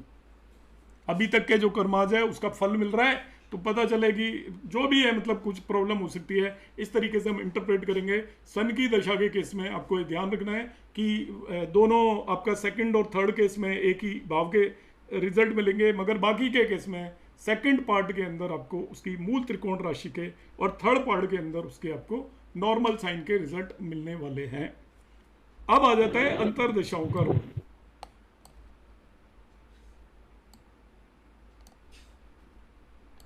एडी निकालते कैसे हैं, केवल ये बता रहा हूं मैं आपको। एडी का रोल जो होता है, हम जैसे एमडी में एडी देखते हैं नॉर्मल विंशोत्तरी दशा में, उसी तरीके से यहाँ पर भी एडी देखी जानी चाहिए, और कोई तरीका नहीं है। मगर एडी का मतलब ये होता है, यदि आप सन की दशा देखोगे तो उसमें अंतरदशाएं कैसे आएंगी। देखिए सपोज इस पर्सन की, जिसकी मैंने कुंडली खोली हुई है, सूर्य की दशा है, सूर्य में सूर्य की दशा है, तो सूर्य में सूर्य की दशा 11/9/2023 से 29/12/2023 तक है, जितने भी पीरियड की है आपकी। अब त्रिभागी दशा में हर एक अंतरदशा को भी 1/3 पार्ट आएगा, मतलब पहला 2 साल का पीरियड है उसमें इसका 1/3 पार्ट लेना है केवल। यहाँ पर एक सन की 6 साल की दशा में सूर्य की जो अंतरदशा होती है वो करीब करीब हम मान लेते हैं 3 मंथ एंड 18 डेज की होती है। सन की महादशा में, सन की महादशा में एमडी में सन की एडी 3 मंथ 18 डेज होती है, तो त्रिभागी दशा में इसको 1/3 पार्ट में डिवाइड कर दीजिए। जब सूर्य का पहला 2 ईयर की त्रिभागी दशा चल रही होगी तो सूर्य की इस में जो अंतरदशा आएगी, जो ओवरऑल अंतरदशा 3 मंथ 18 डेज की है, उसको आप 3 पार्ट में डिवाइड कर दीजिए। तो आउट ऑफ दिस आपका 2 साल में से 1 मंथ एंड 6 डे सन की एडी आएगी, इसके बाद मून की एडी आ जाएगी। तो इस तरीके से हम इसको एडी को यूज कर सकते हैं। बाकी एडी को बहुत यूज करने की जरूरत नहीं है, त्रिभागी दशा को आप एडिशनली यूटिलाइज करिए।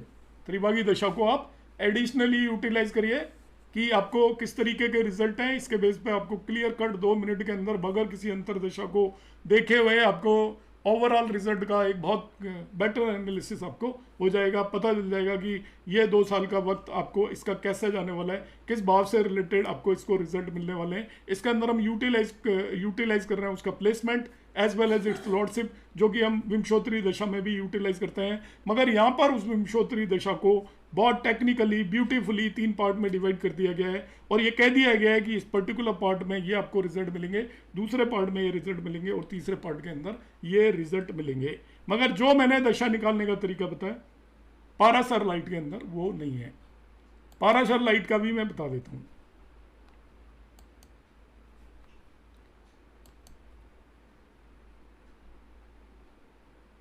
ये बाकी सॉफ्टवेयर्स में आपको नहीं मिलेगा, मोबाइल में नहीं मिलेगा, मगर आपको जिसके पास नहीं भी है, कभी अपॉर्चुनिटी मिले तो ये आपको एक लर्न करने की अपॉर्चुनिटी है, जो आपको मुझे नहीं लगता कोई और बताएगा। तो आप इसको यूटिलाइज करना चाहें तो कर सकते हैं। मैन्युअली कैलकुलेट कर लीजिए, आपको जो मैंने बताया है उस तरीके से मैन्युअल कैलकुलेट करिए, वो सबसे बेस्ट लगती है। इसके अंदर क्या किया हुआ है इसको मैं समझा देता हूँ। एक त्रिभागी दशा 1 और 2 है, इसका कोई यूज नहीं है, बेकार है। इसने क्या किया है अभी मैं बता देता हूँ।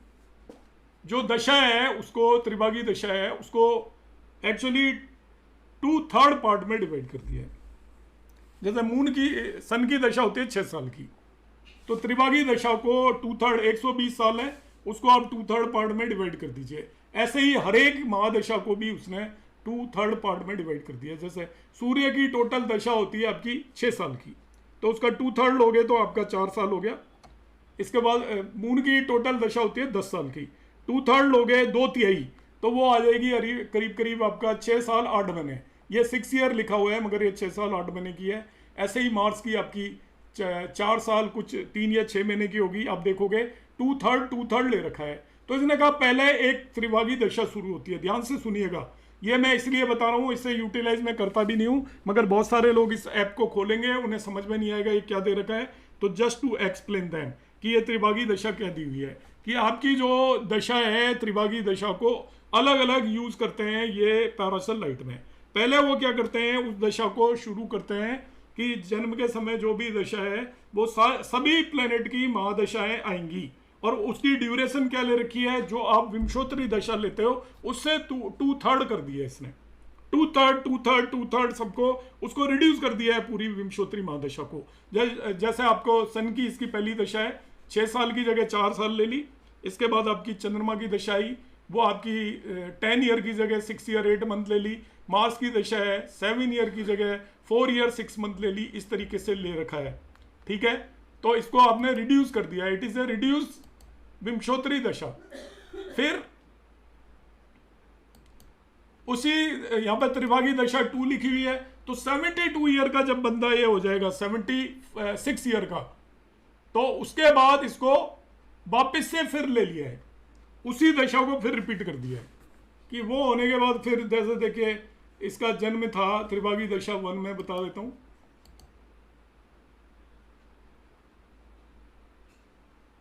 त्रिभागी दशा जन्म है इसका 21 सितंबर 2025 आज की डेट में। अब ये खत्म कब हुई है देखिए, 78 ईयर के बाद हो जाएगी, 2104 में, 2104 में खत्म हुई है। और ये शुरू हुई थी आपकी 80 ईयर में, 2/3 ले लिया ना, तो ये 2025 में शुरू हुई 19/9 को, और ये 2104 के अंदर खत्म होगी। अराउंड ये मान लीजिए आपका 80 ईयर की पहली त्रिभागी दशा आई। तो यहाँ पर उसने कुछ भी नहीं किया है, उस दशा को 2/3 पार्ट के अंदर डिवाइड करके त्रिभागी बोल दिया है, और मैं इसको यूटिलाइज नहीं करता, ना ही मैं इससे एग्री होता हूँ। और इसके बाद इसको त्रिभागी दशा 2 लिखा हुआ है 2104 के बाद। तो ये कई सारे लोग पूछ रहे थे, इसलिए मैं इसको क्लैरिफाई कर देता हूँ। दूसरा जो है उसे कुछ लोग यूज करते हैं, उसमें त्रिभागी दशा के 3 पार्ट लिए हुए हैं। ये लिखा हुआ है देखिए, त्रिभागी दशा 40 ईयर दशा 1, 40 ईयर दशा 2 एंड 40 ईयर दशा 3 है। क्या अंतर बताता हूं जो मैंने आपको अभी एक्सप्लेन किया था।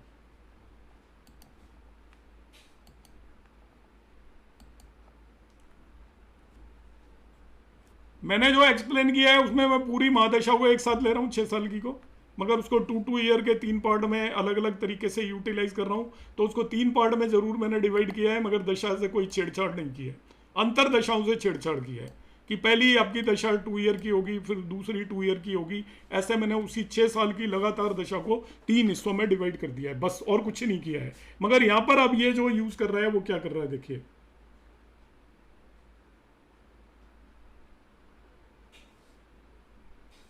वन 120 ईयर की दशा होती है। अब इसको पूरे 120 ईयर को 3 पार्ट्स में डिवाइड कर दिया उसने।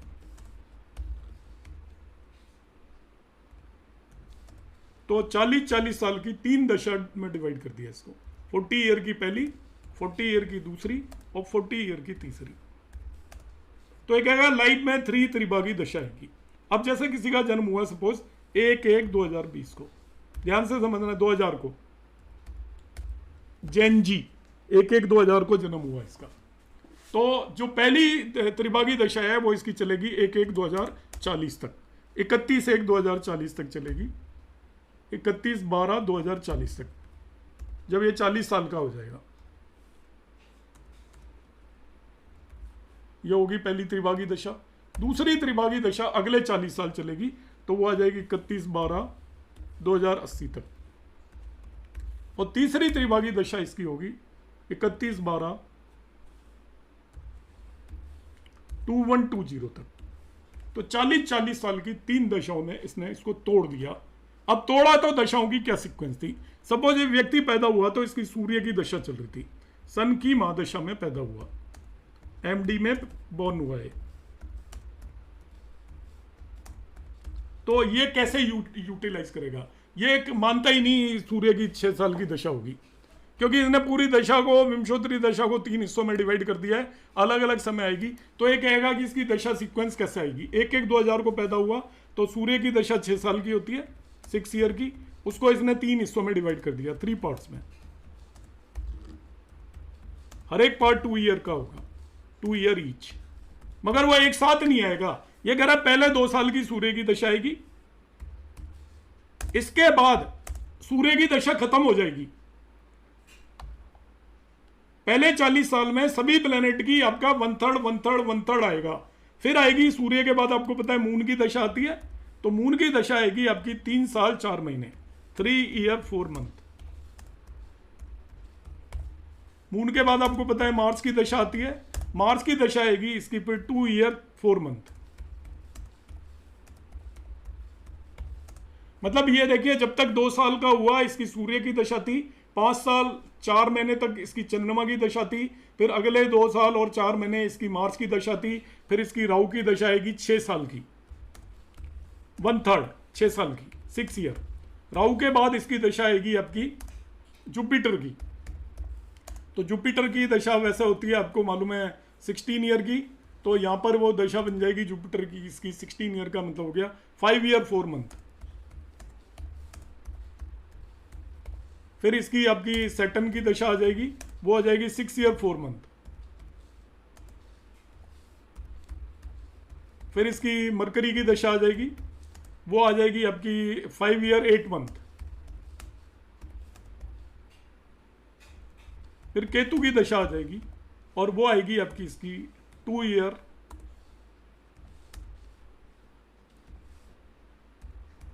4 मंथ। और ये खत्म हो गया एक सीक्वेंस 40 साल का।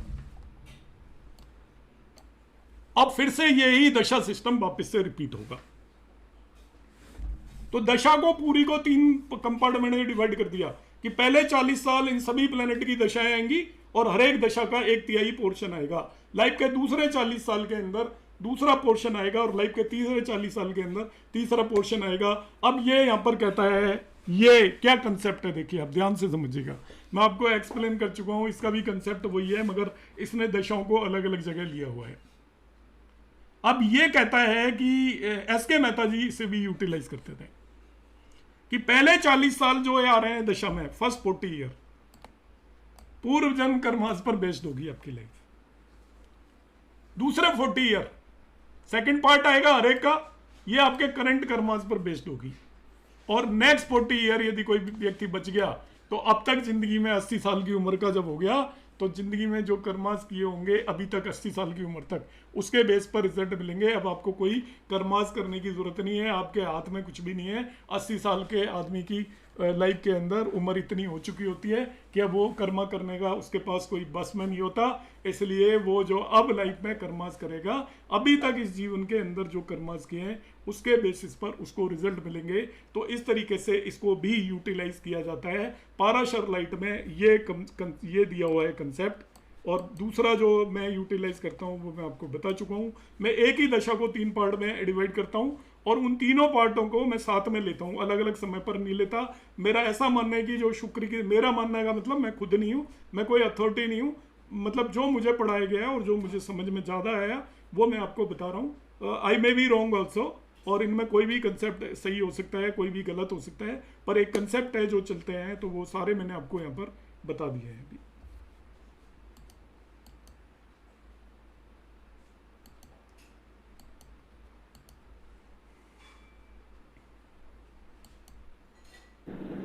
Thank you sir ji. Sir Shani के भी ऐसे ही लेंगे हम, जब सभी प्लेनेट का ऐसे ही लेंगे हम? हाँ परवीन जी बोलिए, या सर नमस्कार। की जोर देने पर ज्यादा लिए मैंने। Thank you very much sir.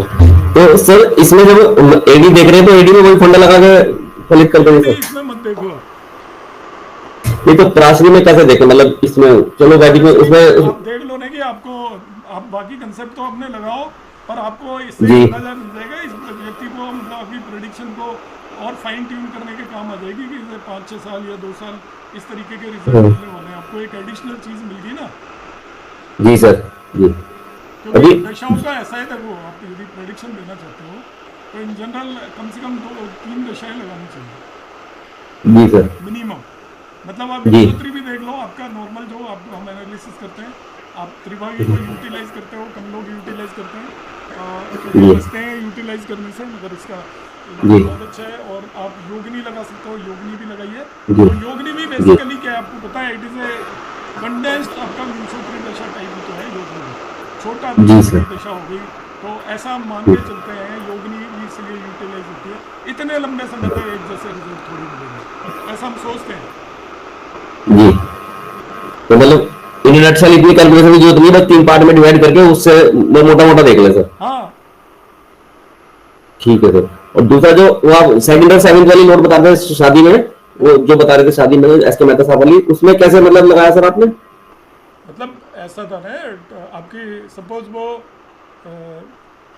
कुंडली आपकी 2 और 7 साइन है, सपोज सेकंड हाउस में 2 साइन है, 7th हाउस में 7 साइन है, ठीक है जी सर जी। आपकी एरीज लगने की कुंडली होगी, राइट सर। तो मैंने कहा कि शुक्र सपोज 6ठे भाव में बैठा हुआ है, राइट सर। तो शुक्र नीच का हो गया, राइट सर। और 6ठे भाव में बैठ गया, तो राइट सर। फर्स्ट पार्ट जो होगा शुक्र की दशा का, जी उसमें आपको 6ठे भाव के रिजल्ट मिलेंगे बेस्ड ऑन एनवायरमेंट। नहीं वो तो समझ में आ गया। जैसे शादी सपोज सेकंड और सेवंथ लॉर्ड नहीं आ रहा उस टाइम दशाओं में ना, महादशा में, तो उस टाइम आपने कहा ना कि सेकंड और सेवंथ लगता है फंडा और शादी वाला। हाँ बिल्कुल बिल्कुल। तो सर उस टाइम अगर महादशा ही नहीं आ रही उस टाइम, किसी की लॉर्डशिप हो सकती है ना उसकी, ओके तीनों में से किसी की लॉर्डशिप होगी, नहीं तो मैंने आपको 1 to 8 भी बताया, हाँ फिर चंद्रमा से देख ले सर। चंद्रमा से भी बताया है, तो किसी न किसी से जो हाँ तो कहीं ना कहीं सेट आ जाएगी सर फिर। हाँ ठीक है आएगी। सर ठीक है सर, कोई कंफ्यूजन नहीं। अच्छा राहु केतु का देखिए, सबसे ग्लैमराइज तो ये 2 प्लेनेट हैं, राहु केतु के बगैर काम नहीं चलता। राहु केतु में कौन सी नई चीज है, राहु केतु रिजल्ट देते हैं जिस राशि में बैठे हुए हैं, राहु केतु रिजल्ट देते हैं बेस्ड ऑन इट्स प्लेसमेंट, कहाँ पर वो बैठे हुए हैं, क्योंकि लॉर्डशिप तो उनकी होती ही नहीं है। तो राहु केतु अपना जब उनकी दशाएं होंगी राहु केतु की, तो लॉर्डशिप हाउसेस तो कुछ भी नहीं है। तो आप ये मान सकते हो कि वो डिस्पोजिटर के रिजल्ट देंगे, डिस्पोजिटर के भावों के रिजल्ट देंगे त्रिभागी दशा में। आप ये मानकर चलिए कि एक तो खुद ही भाव होगा जहाँ पे बैठा है वो, तो वो डिस्पोजिटर का भी वही भाव होगा। तो राहु आपके रिजल्ट देगा सबसे पहले कि जिस भाव में बैठा है उसके, दूसरे नंबर पर और एनवायरमेंट पर बेस किस राशि के अंदर है, दूसरे नंबर पर भी वो रिजल्ट देगा उसकी मूल त्रिकोण, उसके डिस्पोजिटर की मूल त्रिकोण राशि कहाँ पर है, और तीसरे नंबर पर वो जहाँ बैठा है वहाँ के रिजल्ट दे नहीं देने उसने, क्योंकि एक राशि तो वहाँ पर होगी उस प्लेनेट की। अब सपोज वो मून की ही राशि में बैठ गया या सन की राशि में बैठ गया, तो पूरी दशा में उसी भाव से रिलेटेड रिजल्ट देता रहेगा। राहु अपने नेचुरल सिग्निफिकेशंस के रिजल्ट देगा। और राहु केतु के लिए मैं अपनी ओपिनियन बता देता हूँ, राहु केतु की कोई लॉर्डशिप के रिजल्ट नहीं देता, वो केवल नेचुरल सिग्निफिकेशंस के रिजल्ट देता है, बाकी सब भ्रम है। राहु केतु ने अपने नेचुरल सिग्निफिकेशंस के अलावा कोई भी रिजल्ट नहीं देने होते, वो उसकी अंतरदशाओं पर ज़्यादा रिजल्ट डिपेंड करते हैं। वो तो अपने नेचुरल सिग्निफिकेशंस के ही रिजल्ट देगा, जिसकी अंतरदशा होगी उसको भी वो भ्रमित करके रखेगा अपने हिसाब से। फर्दर राहु की जब भी दशा आती है, देखिए ये थोड़ा सा फिलोसफिकल कंसेप्ट है, राहु की जब भी दशा आती है, केतु की जब भी दशा आती है, आप इसके अलावा उसके बारे में कुछ भी मत सोचिए। जो भी सोचोगे, राहु आप रिसीवर होते हैं, राहु की दशा में रिसीव करेंगे, जो आप दूसरों को देकर आए हो वो आपको वापस मिलेगा। सिंपल रूल है और कुछ ही नहीं होता राहु की दशा में। आप बहुत लोग कहते हैं, कल की क्लास में, हाँ ट्रांजिट की क्लास में भी ये बात हो रही थी परसों, मैं अमीर हो गया, मेरे तो मजे आ गए राहु की दशा। बहुत कहते हैं मैं बर्बाद हो गया। तो राहु की दशा क्या है, आप रिसीवर हो, जो पिछले जन्म में देकर आए हो वो आपको मिलना है, बस खत्म बात। आप धन देकर आए हो धन मिल जाएगा, कष्ट देकर आए हो कष्ट मिल जाएंगे, पेन देकर आए हो पेन मिल जाएंगे। लौट के आते हैं वो सारे लोग राहु की दिशा में। ट्रांजिट में भी रिटर्न होता है। राहु जब वापस से उसी भाव में आता है तो वो अपनी पुरानी यादें आपको दिलाता है, फियर लेकर आता है पुरानी यादों के बेस पर। राहु की जब भी दशा आपकी जिंदगी में आएगी तो पिछले जन्म के अंदर आप जो भी कर कर आए हो वो रिसीव करोगे। और केतु के केस में गिवर हो गया, आपने देना ही देना है, आपको जो मिला था पिछले जन्म में। नहीं, राहु में केतु अंतरदशा की बात नहीं कर रहा, वो उसी हिसाब से देखो, कोई स्पेसिफिक वो नहीं है राहु केतु में कि आपके दोनों चीजें होंगी। अब राहु मतलब आप रिसीव भी करोगे दोगे भी, दोनों चीजें भी तो करते हैं हम, कि हम रिसीव करते हैं। जो लोग डॉरी लेते हैं, अपने बहू से पैसे ले लेते हैं, तो उनकी बेटी दामाद भी ऐसे होते हैं, वो कहते हैं अब इतना माल मिला है मुझे भी सोने का ये सामान दो, तो आप ले भी रहे हो और दे भी रहे हो। जिंदगी में दोनों चीजें हमेशा चलती हैं। तो राहु की और राहु में केतु की अंतरदशा आ गई तो आप क्या करोगे, आप रिसीव भी करोगे। और सपोज आपको कहीं से धन मिल गया, आपने किसी को उधार दे दिया, आपको धन मिला तो उधार दिया ना, जो उधार दोगे वो मिलने वाला नहीं है वापस केतु की दशा के अंदर, क्योंकि केतु के अंदर you will be the giver.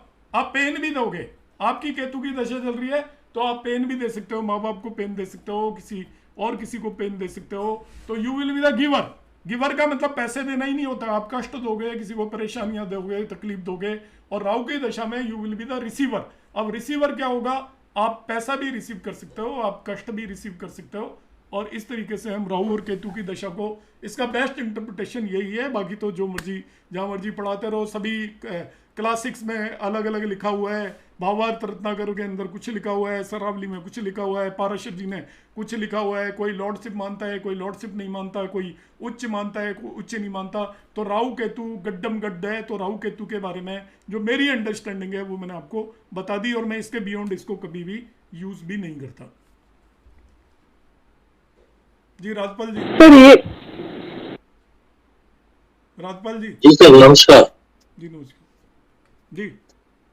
Sir मैं ये पूछना चाह रहा था, जैसे आपने बताया कि जो हम किसी दशा को 3 पार्ट में बांट लेते हैं, तो प्रथम दशा में पूर्व जन्मों में जो आप करके आए हो वो आपको वापस मिलेगा। मतलब आपने किसी को दुख दिया है तो आपको दुख रिसीव हो जाएगा, यही कह रहा था आप?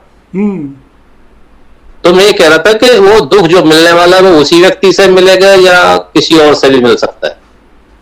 नहीं, वो व्यक्ति तो उस फॉर्म में थोड़ी आते हैं हमारी लाइफ में, नहीं वो पर्सन से मिलेगा या नहीं मिलेगा वो मैं नहीं बता सकता, पर आपको वो परेशानियां मिलेंगी। आप हो सकता है पर्सन से आपने परेशानियां नहीं की हो, आपकी केवल थिंकिंग में ही प्रॉब्लम रही हो, या और किसी तरीके से भी लोग गलत कर्मास करते हैं। तो सपोज बहुत सारे लोग होते हैं कि कहीं पानी इकट्ठा है, उसका तटबंध ही तोड़ दिया। पुराने ज़माने में ये भी होता था, किसी की गाय भगा दी और जानवरों को तंग कर रहे हैं, डॉगी को तंग कर रहे हैं, बर्ड्स को तंग कर रहे हैं। तो मतलब परेशानी किसी भी वजह से मिल सकती है, वही पर्सन देगा ऐसा मतलब मुझे आइडिया नहीं है, पर आपको लास्ट जन्म के कर्मास के हिसाब से फल मिलेंगे, इतना ही बता सकता हूँ मैं। Thank you sir, thank you ji. Madhuri ma'am. हाँ सर। जी मैम। सर आपने जो कर्मों की थ्योरी के बारे में बताया बहुत अच्छा लगा।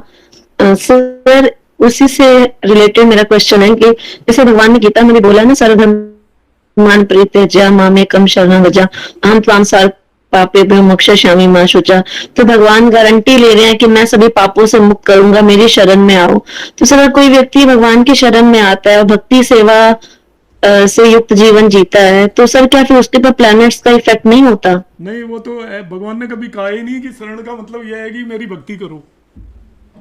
शरण का मतलब ये है ही नहीं। हम यही तो गलती करते हैं, हम सोचते हैं भगवान की पूजा कर रहे हैं तो शरण में। भगवान ने आपको किस लिए पैदा किया है ये जान जाओ और वही कर्म भी उसके अकॉर्डिंग करता है ना। जैसे भगवान ने सर जैसे भगवान ने गीता में बताया है आसुरी और देवी प्रकृति के जो गुण हैं, अगर कोई व्यक्ति वही देवी प्रकृति के गुण अपनाता है, उसी के अकॉर्डिंग कर्म करता है। तो सर फिर जैसे आप कर्मों की थ्योरी के बारे में बता रहे हैं ना, कि देखो उसमें जो निकर्म कर्मास करने के लिए कहा है भगवान कृष्ण ने, ये नहीं कहा कि आप भगवान की शरण में इसलिए जा रहे हो, फिर वो कर्म कहाँ हुआ, आप सरेंडर कहाँ हुए, आप तो लालच में जा रहे हो ना, फिर निकर्म नहीं हुए वो कर्मास। ऐसे कर्मास जिनका कि आपको कोई लेना देना नहीं है, निष्काम। हाँ, निष्काम कर्म भी बोल सकते हो। तो आप निष्काम कहाँ हुए जब आप सोच रहे हो कि मैं तो भगवान की शरण में चल जाता हूँ तो मेरे कष्ट मिट जाएंगे। आपने सोचना नहीं है, तब तो आप एक वो लेकर जा रहे हो ना, फिर तो एक मकसद हो गया। निष्काम कहाँ हुए वो कर्म, जब मकसद जहाँ पर भी है वो फिर आपके निष्काम कर्म नहीं है। सर कोई निष्काम के लेवल पर पहुंच जाता है तो सर तब उसके ऊपर क्या प्लैनेट इफेक्ट करेंगे? नहीं, मतलब मुझे नहीं लगता है, क्योंकि वैसे भी मैं इतना एक्सपर्ट नहीं हूँ कि मैं आपको इन चीज़ों का जवाब दे पाऊँ, कि उस लेवल के क्वेश्चंस का जवाब तो कोई वैसे ज्ञानी आदमी दे सकता है। बाकी मेरा जो प्रैक्टिकल खुद में मानता हूँ, जो मैं इंटरप्रेट करता हूँ गीता वगैरह को, किसी को भी, मतलब मेरा अपना ये मानना है कि कोई भी भगवान ये नहीं कहता कि तुम उसकी पूजा करते रहो। केवल भगवान ने एक इंसान को ही केवल कर्म करने के लिए भेजा है, बाकी कोई कर्म नहीं कर सकता। तो आपको कर्म का मतलब होता है जो मानवता के लिए काम करो। कर्म का मतलब ये नहीं होता कि हम दिन रात किसी देवता की पूजा कर रहे हैं, वो कोई भगवान नहीं कहता है मेरी पूजा करो। जो भी उसने इंसान बनाए हैं, जो भी जीव जंतु बनाए हैं, वो सब भगवान है। आपको कण कण में भगवान होता है, हर जगह कृष्ण है। तो आप हर किसी की हर समय पर भावना का ध्यान रखो तो आप कृष्ण की पूजा कर रहे हो। हर समय हर व्यक्ति की अच्छाइयाँ करो तो आप कृष्ण की पूजा कर रहे हो। आप सोच रहे हो कि मंदिर में आप कृष्ण की पूजा कर रहे हो, तो वो कृष्ण की पूजा नहीं है। हर जगह कृष्ण है, हर कोई कृष्ण है। एक ब्रह्मांड पूरी एक एनर्जी है, हम भी उसका एक हिस्सा है। तभी तो वो कहता है कि सब मुझी से जन्म लेते हैं, मुझी में आ जाते हैं। वो मुझ कौन है? वो एक बड़ी ऊर्जा है, हम एक छोटी ऊर्जा है। तो अंत में जो हमारी आत्मा है, यदि कर्म सही होते हैं तो उस ऊर्जा में जाके मिल जाती है। तो भगवान का जो इंटरप्रिटेशन है वो डिफरेंट है, इसलिए वो थोड़ा डेविएशन हो जाएगा मैम। उस पर हम किसी और दिन बात करेंगे। और वैसे मैं उतना ज्ञानी भी नहीं हूँ कि आपको उस बारे में कुछ ज्यादा बता पाऊँ। जो थोड़ा सा मेरा है, हमें एक्चुअल समाज की बात। आप बहुत ज्ञानी है, ऐसे मत कहिए। नहीं, उतना भी नहीं हूँ कि मैं आपको इस बारे में बता पाऊँ। आप में से बहुत सारे लोग मेरे से कई सर आप ज्ञानी तो हैं। सर एक बात कहना चाहूंगा जी। जब सर लाइक मदर टेरेसा थी जिन्होंने हमेशा मैनकाइंड को सर्व किया। सॉरी सर मैं ये कह रही हूँ कि मदर टेरेसा थी, उन्होंने हमेशा मैनकाइंड को सर्व किया, लोगों की सेवा की। तो सर फिर ऐसे में इन लोगों की लाइफ पे क्या इफेक्ट होता होगा प्लेनेट का? नहीं, आप एक बात बताइए कि आप मैनकाइंड को सर्व कौन कर सकता है, बताओ आप। जो संतुष्ट है उसका प्लेनेट क्या बिगाड़ लेगा? जो संतुष्ट नहीं है वो मैनकाइंड की कहाँ सेवा करेगा? वो तो खुद की सेवा करेगा। आप दूसरे आदमी को कुछ दे ही तभी सकते हो जब आपको लेने की इच्छा खत्म हो जाती है। अदरवाइज तो आप कोई दुआ के लिए या कुछ काम बनने के लिए दे रहे हो, वो देना नहीं है। जब आप गिवर हो जाते हो it means you are satisfied, और जब आप सेटिस्फाई हो गए तो फिर प्लेनेट क्या बिगाड़ लेगा आपका? संते जी Vinod ji, yes sir. Ma'am की बात पे याद है, मैम कह रहे हैं कि निष्कर्म, जब आपके मन में विचार आ गया कि आपने कुछ कर्म किया है तो निष्कर्म कहाँ से रह गया? नहीं रहा वो, फिर नहीं रहा। जब तक आप उस स्टेज पे पहुंचे नहीं। और दूसरी मैडम मनस देसाई की बात कर रहे हैं, उन्होंने तो पूरा ऑब्जेक्टिव अपना साधा है धर्म परिवर्तन करने का। विनोद जी वो रहने दो, कंट्रोवर्शियल चीजों पे बात नहीं करनी चाहिए। Right sir. हाँ, क्योंकि वो अलग अलग पॉइंट ऑफ व्यू होते हैं, इसलिए उन्हें अवॉइड करो। जी सुधा गर्ग मैम, नहीं कौन, विजय लक्ष्मी मैम। प्रणाम कीजिए सर।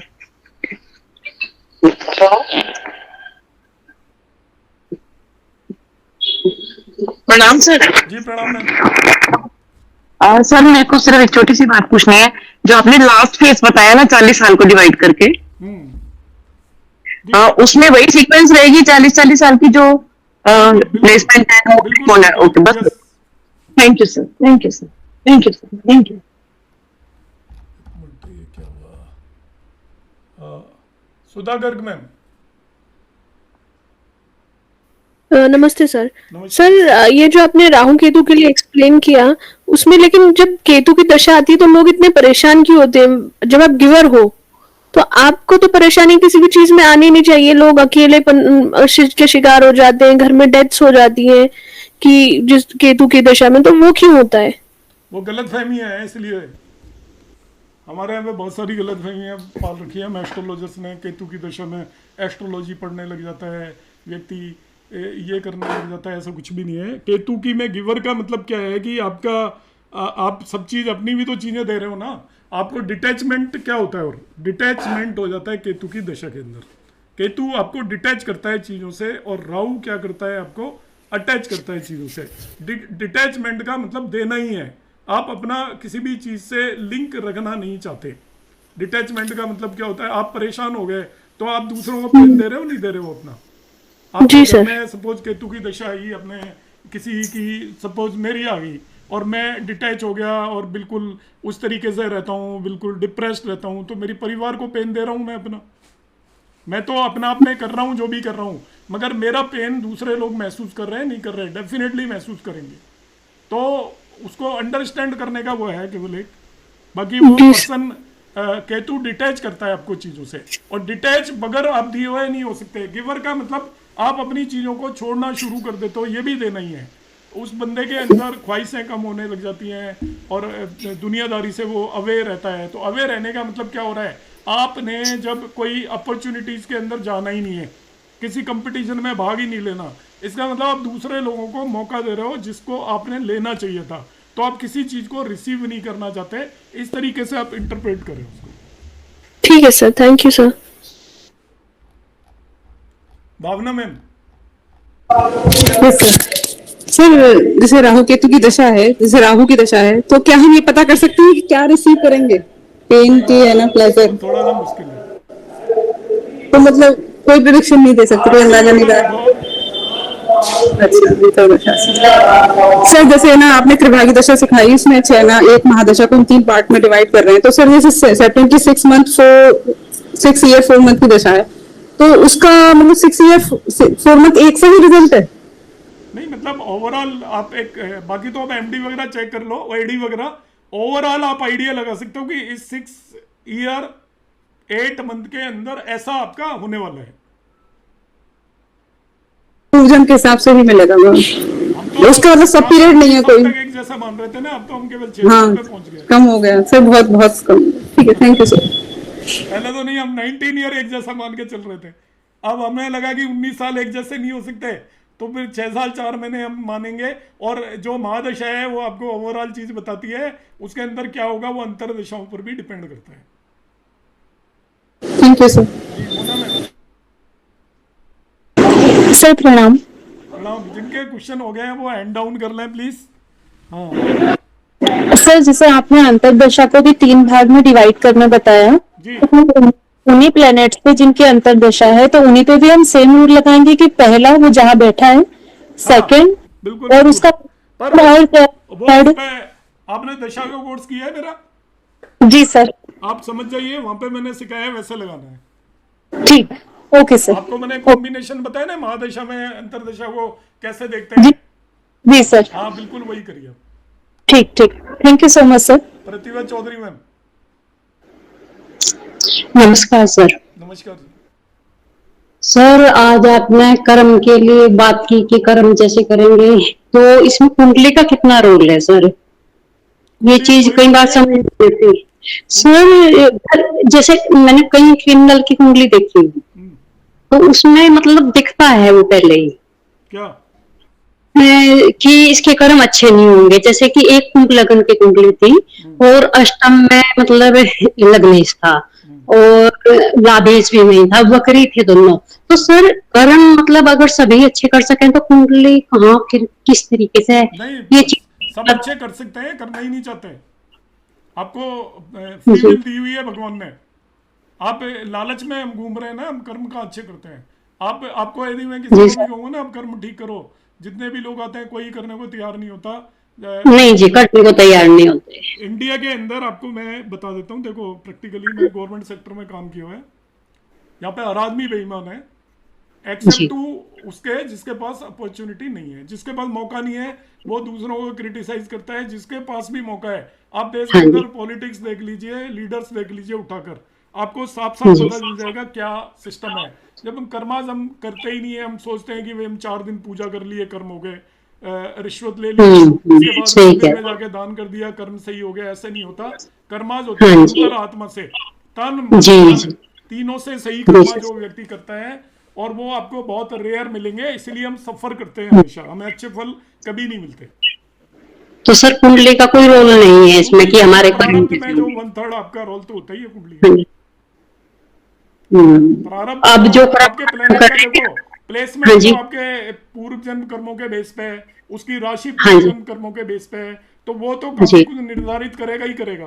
प्लेसमेंट जहाँ पर प्लेनेट का है वो अपने आप में आपकी हर चीज को कुछ ना कुछ तो इन्फ्लुएंस करेगा।